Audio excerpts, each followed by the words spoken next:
बोझ। अंजलि अपने माता पिता की बहुत लाडली बेटी थी। दो बड़े भाइयों की बहन थी। कोई भी चीज़ मांगने पर उसी वक्त सामने हाजिर हो जाती। पूरे घर में रोब था उसका। पूरे परिवार और नौकरों पर राजकुमारी की तरह हुक्म चलाती थी। स्कूल में भी पूरा रोब था उसका। बड़े घर की लाडली जो थी वह। ऐसे ही उसने कॉलेज में दाखिला लिया। उसके ठाट बाट, बड़ी गाड़ी में आना जाना, हर दिन नया फैशन देखकर हर कोई उससे दोस्ती करना चाहता था।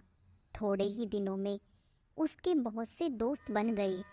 पूरे कॉलेज में उसकी अपनी ही एक पहचान थी। इन दिनों उसके घर एक रिश्ता आया। खानदानी लोग थे और पापा की पुरानी जान पहचान थी। अंजलि के साथ कोई ज़बरदस्ती नहीं थी, पर अंजलि ने फिर भी हाँ करती, क्योंकि वह अपने परिवार से बहुत प्यार करती थी। वह जानती थी कि वह लोग उसका अच्छा ही सोचेंगे।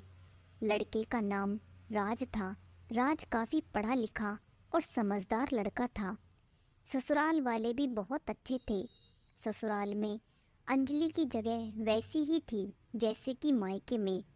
कोई भी कार्य अंजलि की सलाह के बिना नहीं होता था।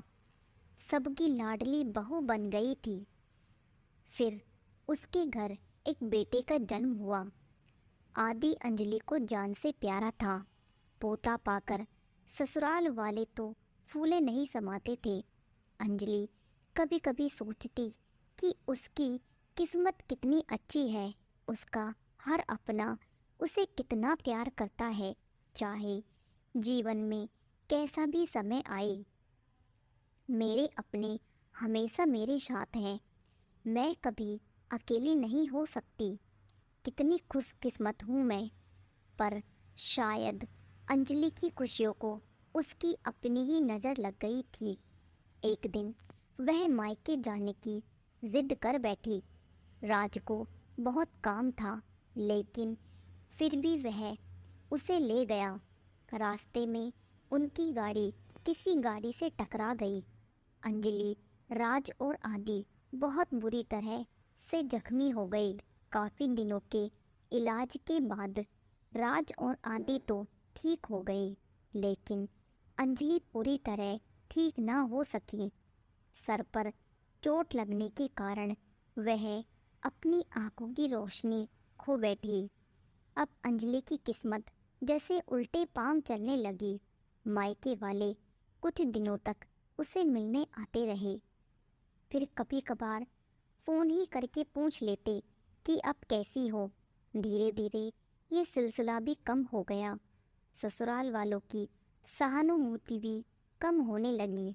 घर में किसी को पास बैठने के लिए कहती तो जवाब मिलता, बहुत काम है, अब तुम भी हाथ नहीं पटा सकती। राज भी चिड़चिड़ा हो गया था। बस आदि ही था उसके साथ, जिसके साथ हंसते खेलते उसका वक्त गुजरता।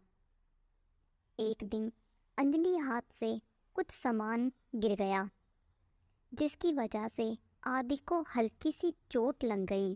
अंजलि के सास ससुर ने आदि को उससे अलग कर दिया कि कहीं उसके ना देखने की वजह से बच्चे का कोई नुकसान ना हो जाए। अंजलि अंदर से टूट चुकी थी। एक दिन उसने सबके सामने मायके जाने की इच्छा रखी, तो राज उसे तुरंत मायके छोड़ आया, जैसा कि वह भी यही चाहता था। लेकिन आदि को उसके साथ नहीं भेजा गया। अंजलि कभी आदि से दूर नहीं रही थी, पर अपनी कमी के कारण उसने ज़्यादा बहस नहीं की। अंजलि को लगा कि वह 3-4 दिन वहाँ रहेगी तो थोड़ा हवा पानी बदल जाएगा, क्योंकि वह कितने दिनों से कहीं भी बाहर नहीं गई थी। घर वाले भी इतने दिनों बाद उसे देखकर कितने खुश होंगे। अंजलि के घर पहुंचने पर सब लोग बहुत खुश हुए। खाने में सब कुछ अंजलि की पसंद का ही बना था। उसने अपने मम्मी पापा और भाई भाभीयों से दिल खोलकर बातें की। उनके छोटे छोटे बच्चे भी बुआ के साथ घुल मिल गए थे। रात को सोने के वक्त जब वह कपड़े बदलने लगी तो उसे पता चला कि उसका बैग तो बहुत भरा हुआ था। वह समझ गई। वह बहुत उदास हो गई। कुछ दिनों तक सब ठीक रहा। फिर जैसे सब बदलने लगा, सबका व्यवहार बदल रहा था। वह लोग जैसे थक चुके थे, उससे सब लोग घुमा फिरा कर पूछने लगी कि राज कब आ रहा है उसे ले जाने। वह बहाना बना देती, जबकि वह जानती थी कि उस घर में अब उसके लिए कोई जगह नहीं। अंजलि से चलते वक्त कुछ ना कुछ नुकसान हो जाता। थोड़ी बहुत टोका टोकी उसे सुनाई देती, वह टाल देती। एक दिन उसके हाथ से लगकर एक कीमती फूलदान टूट गया। छोटी भाभी ने बहुत हंगामा मचाया। अंजलि के माता पिता रोज रोज के झमेलों से तंग आ गए थे। उन्होंने राज को खुद से फ़ोन कर दिया। राज अंजलि को अपने घर ले गया। अंजलि को अपने परिवार वालों से ये उम्मीद न थी। जिस अंजलि के कहे बिना घर में एक पत्ता भी नहीं हिलता था, उस घर के लिए वह अब बोझ बन चुकी थी। राज के साथ ससुराल आते वक्त वह बहुत खुश थी, क्योंकि वह अपने घर जा रही थी, अपने जिगर के टुकड़े आदि के पास। परंतु यह खुशी भी कुछ पल की ही थी। सारा बंदोबस्त पहले ही किया हुआ था। अंजलि को सीधे ऊपर वाले कमरे में पहुंचा दिया गया। आदि से दूर रहने की सख्त चेतावनी दी गई।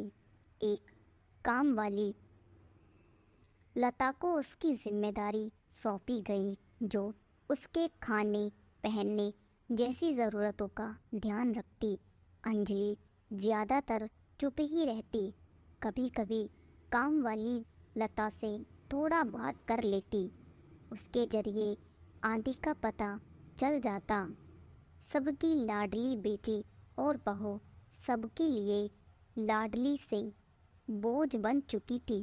तो दोस्तों, आपको स्टोरी पसंद आई हो तो प्लीज़ लाइक शेयर कमेंट और सब्सक्राइब करें।